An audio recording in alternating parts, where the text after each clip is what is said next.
You know, I've certainly had mine. And I remember when I've done a couple of sort of expeditions and things, thinking about what kind of charity to support.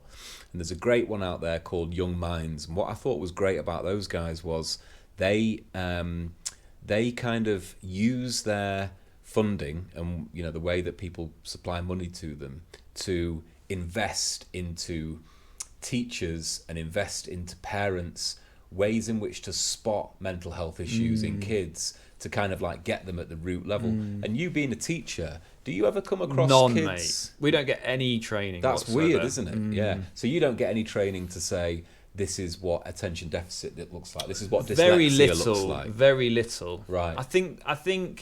I mean, I trained over 15 years ago, so I think part of that was coming through as you were training. So maybe if you're new to teaching now, you probably get a little bit more of it. Yeah, you'd hope so, wouldn't you? Yeah. Because I think that's where that's where these things first start to display themselves, and also it can work in a back. So I was diagnosed attention deficit as a kid, and for me, you know, being the kind of person that I am, it was just a way for me to stop teachers having a go at me. I was like, you can't say that to me, sir. I've got ADD, and they'd be like, okay. Well, that's what they're like now, though. Right, I bet they even are. more so. Yeah. They utilise that against you. Right. Okay. Yeah. Well, that would be a good. I think that would be a good thing to teach teachers how to get around, because all that is a blocker to education.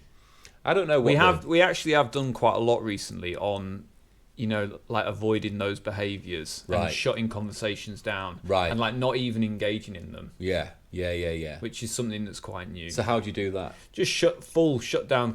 I'm not discussing that now. Right. Okay. Yeah. Nice. Like, here's your punishment. Yeah. Here's what you've done quietly. Yeah.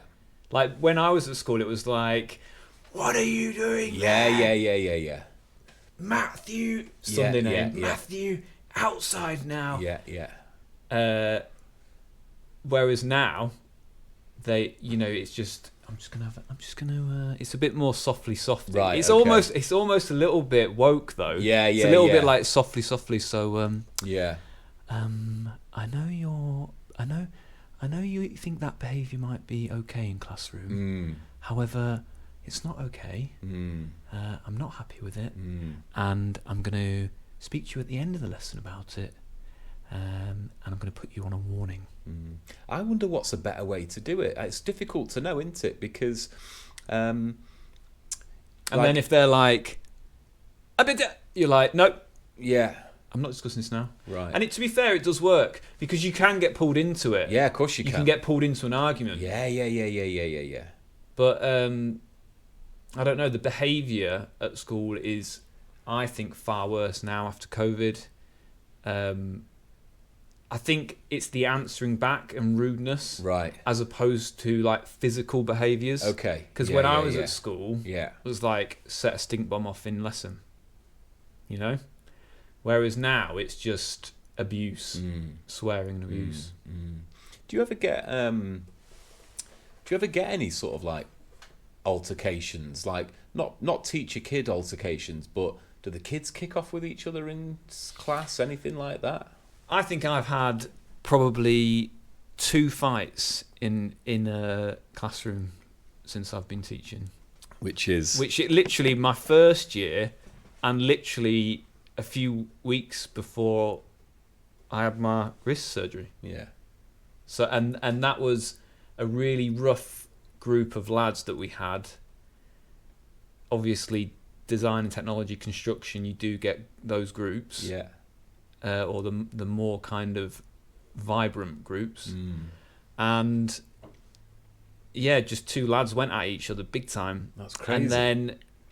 And then recently it was 2 girls, and I was sat at a table just working away with a small group of kids, you know, just like going through a few things, and one of them was like, "Sir." And I was like, yeah. He was like, I think there's something going on over there. And I like looked, and it was 2 girls having a full-on, that's crazy, full-on like bitch fight. Yeah. Like hair, claws. Yeah. And you just don't want to get involved now, do you? I was like, I didn't want to get involved. Yeah. I was like, ladies, can you stop, please? Yeah. You can kind of walk between them, and then they stopped. But that's the thing, isn't it? Like when you see blokes fighting, like obviously all fighting's rough. You wouldn't want to get involved. But women, when they pull that hair and they get their fingernails out, that's danger. Yeah. But this is the Lost Man podcast, where we embrace the challenges and triumphs of being a modern man in the middle years.